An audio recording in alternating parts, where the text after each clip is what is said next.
A great majority of the traps mentioned in Hamilton's book are deadfalling type traps, not snares. Deadfalls gave the trapper an advantage of killing the animal almost instantaneously or suffocating the animal very quickly, so that when the trapper arrived, the animal was dead and he wasn't dealing with a live wild animal. In this case, we have a simple scissor type trap that is counterbalanced with weight, set with a trigger with a push rod that releases the trigger. I'm going to show you how to set this up and the simplistic triggering mechanism, and then we'll set up the full trap as it would be for trapping animals and show you what that looks like as well. In this case, we're taking advantage of two saplings that run along a game trail.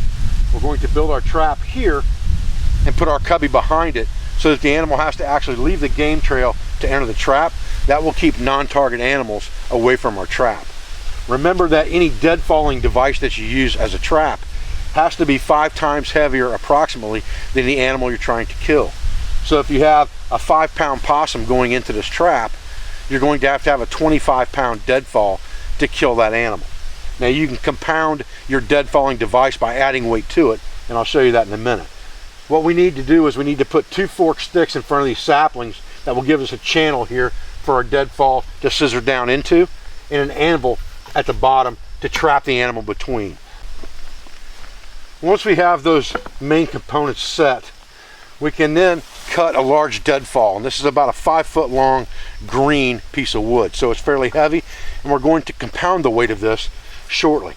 We have to tie a trigger stick, and it's just a piece of stick that is less than the length from here to here on our cross stick to our anvil, and that trigger stick has to be less than that length where it's tied off, and then it's tied close to this deadfalling device, and this deadfalling device will go in between like this, and we want to get it to the point where it's going to almost balance in there once we put something on top of the other end.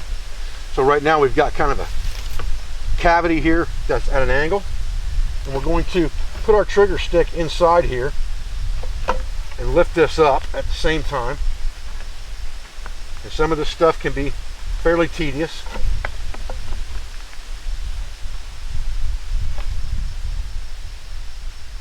And we can set this to a hair trigger later as long as we get it where we want it to begin with.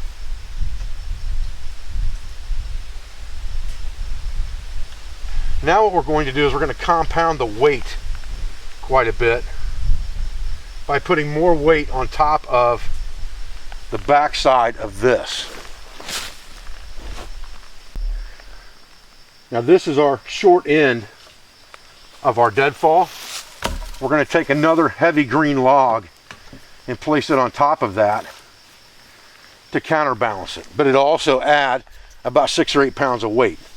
And we could put a couple more on there leaning against it if we wanted to off to the side to compound the weight even further. Once we've set our trigger in place, we want to make sure that the slide bar or the release bar that he's going to have to belly or crawl over doesn't have a significant amount of space between the anvil and that release bar. We don't want him crawling through here. We want him going over the top to get into our hide, because going over the top is going to drop this bar down and release this toggle to drop our deadfall. So we have to minimize that. And we can slide that down to very much a hair trigger just by being careful. And then we can camouflage this hide, compound this weight even more by piling some more stuff on top of both ends of this log where they're sticking out away from the trap, cover in the hide and bait it so that the only entrance he has, his only easy access or least path of resistance, is to come through here to get into our trap.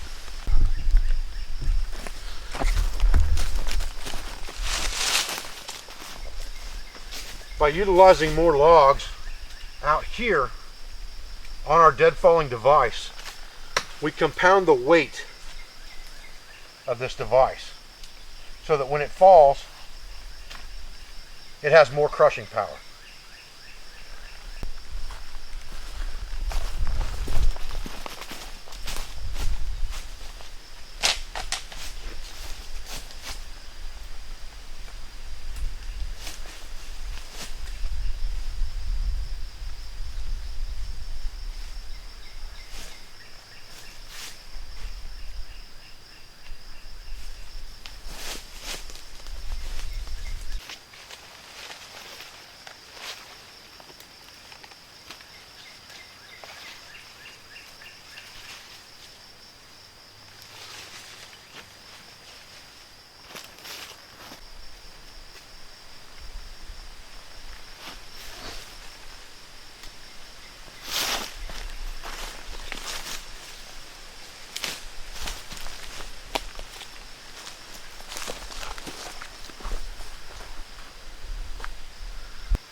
You have to fence this in a little bit and make that animal go where you want him to go.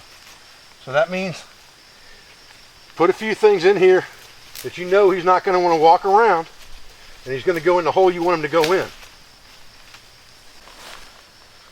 So once you've finished, you've basically built a hide.